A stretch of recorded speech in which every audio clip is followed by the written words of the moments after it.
Hashtag 141, Apocalipse, estudar as profecias. Bom, vou pegar um trechinho da última hashtag para continuar aqui.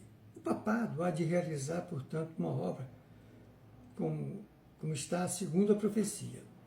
E já dizia Jesus, a profecia não pode falhar, a escritura não pode falhar, a palavra de Deus não pode falhar. Quer dizer, Jesus não veio derrogar o que os profetas falaram.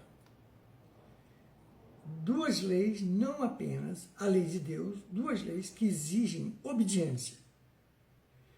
Uma lei de Deus, tal como foi dada por Jesus a Moisés, né?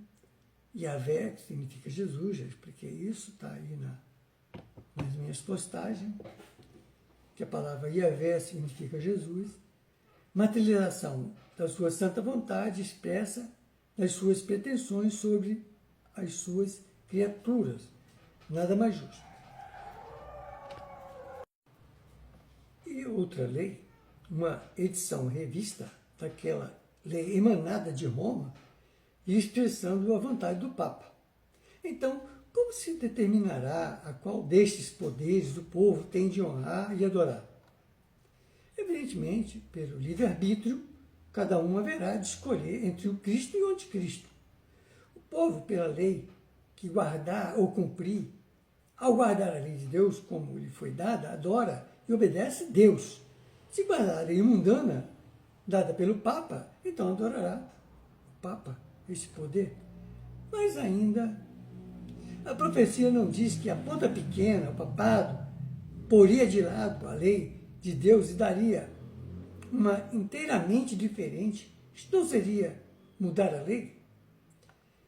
Vamos prestar atenção.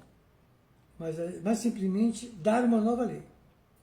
Ele apenas havia de tentar mudar de modo que a lei que vem de Deus e a que vem do papado fosse precisamente igual, com exceção da mudança que o papado fez na lei de Deus. Elas têm muitos pontos em comum, a lei divina e a lei do papado, mas nenhum dos preceitos que contém em comum pode distinguir alguém como adorador de um poder de preferência a outro poder. Se a lei de Deus diz, não matarás, e a lei do papado diz o mesmo, ninguém pode dizer, pela observância desse preceito, se uma pessoa pretende obedecer antes Deus do que o Papa, ou antes o Papa do que Deus. Mas, quando se trata de um preceito que não foi alterado, então, aquele que observa esse preceito, tal como originalmente foi dado por Deus, distingue-se, por esse mesmo fato, como adorador de Deus. Então, vamos lá. Apocalipse de Jesus, segundo João, capítulo 13, versículo 11 a 17. Abre aspas. Então, abre aspas. E vi subir da terra outra besta, e tinha duas pontas e dois chifres, semelhante ao do cordeiro, e falava como o dragão. E exerce todo o poder da primeira besta na sua presença, e faz que a terra e os que nela habitam adorem a primeira besta, cuja chaga mortal fora curada. E faz grandes sinais, de maneira que até fogo faz descer do céu à terra, à vista dos homens. Abre parênteses aqui, guarde bem esse versículo 13, porque a besta de dois chifres são os Estados Unidos da América do Norte. E engana, fecha parênteses, né? E engana os que habitam na terra com sinais que lhe foi permitido que fizessem em presença da besta, dizendo aos que habitam o mundo que fizesse uma imagem à besta que recebera a ferida da espada e vivia. E lhe foi concedido que desse espírito à imagem da besta, para que também a imagem da besta que recebera a ferida da espada e vivia, e lhe foi concedido que o desse espírito à imagem da besta, hein? Para que também a imagem da besta falasse e fizesse que fossem mortos todos que não adorassem a imagem da besta.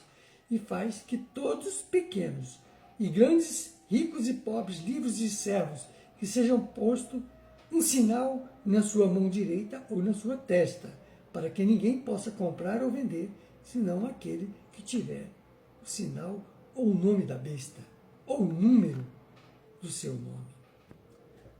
Bem, perguntávamos, o que constitui, afinal, o sinal da besta? E a resposta é simplesmente esta. O sinal da besta é a mudança que a besta tentou fazer na lei de Deus. Vejamos agora que mudança foi esta. Pela lei de Deus, queremos significar a lei moral, a única no universo de obrigatoriedade imutável, perpétua. A lei de que Noah Webster, um cristão estudioso norte-americano, lexicógrafo, autor da reforma ortográfica na língua inglesa, diz, definindo o termo segundo o sentido em que é quase universalmente usado pelo cristianismo. A lei moral está contida sumariamente no Decálogo, escrito pelo dedo de Deus em 2 tábuas de pedra e entregue a Moisés no Monte Sinai. Fecha aspas. Bom, claro que hoje sabemos que aquele Jeová, aquele Senhor Todo-Poderoso que baixou no sinal, não era o Deus Criador do universo, o Deus eterno, incriado, mas era Jesus, né? Yahvé significa Jeová, significa Jesus, o Deus do planeta Terra. Isso já explicamos aí em outra postagem, aquele que pode dizer, eu e o Pai somos um.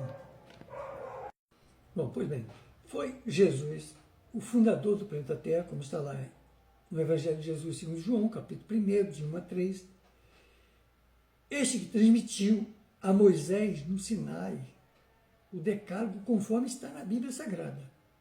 Qualquer outro que não seja rigorosamente igual a este não é o Decálogo, não é de Deus, não é de Jesus, não é de Moisés, não é dos verdadeiros cristãos. Se os estudiosos agora compararam os 10 mandamentos, tais como se encontram na Bíblia, lá no original, né, em grego, né? Aliás, em hebraico ainda, né? Mas talvez já tenham sido escritos, encontrados só em grego, em grego, né? Foi escrito lá em hebraico. Bom, verá no catecismo hoje, né, da Igreja Católica, claro que nós não nos referimos à parte sagrada, à instrução sagrada. Verá que o segundo mandamento é posto de lado. O 10º é dividido em 2 para preencher a falta do segundo, que foi assim cortado sumariamente, e conservar o número de 10 também é por isto, né? E o 4º mandamento, chamado terceiro na sua enumeração agora, né, ordena a observância do domingo como sendo sábado.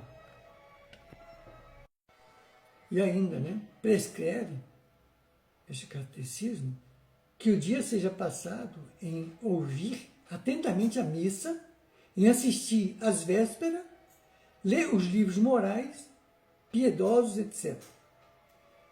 Aí então, estão, portanto, diversas variações do Decálogo que se encontram na Bíblia, mas este já não é o Decálogo recebido por Moisés, né? Este aí é o Decálogo alterado, né? Qual se é que algumas delas constituem mudanças referidas na profecia? Qual merece o nosso respeito? Qual merece que realmente levemos a sério este decálogo, desse catecismo? Tenha-se em mente que, segundo a profecia, que já vem desde Daniel, no Velho Testamento da Bíblia Sagrada, ele havia de cuidar de mudar os tempos e a lei, isto é, a lei de Deus. Vamos para a próxima hashtag.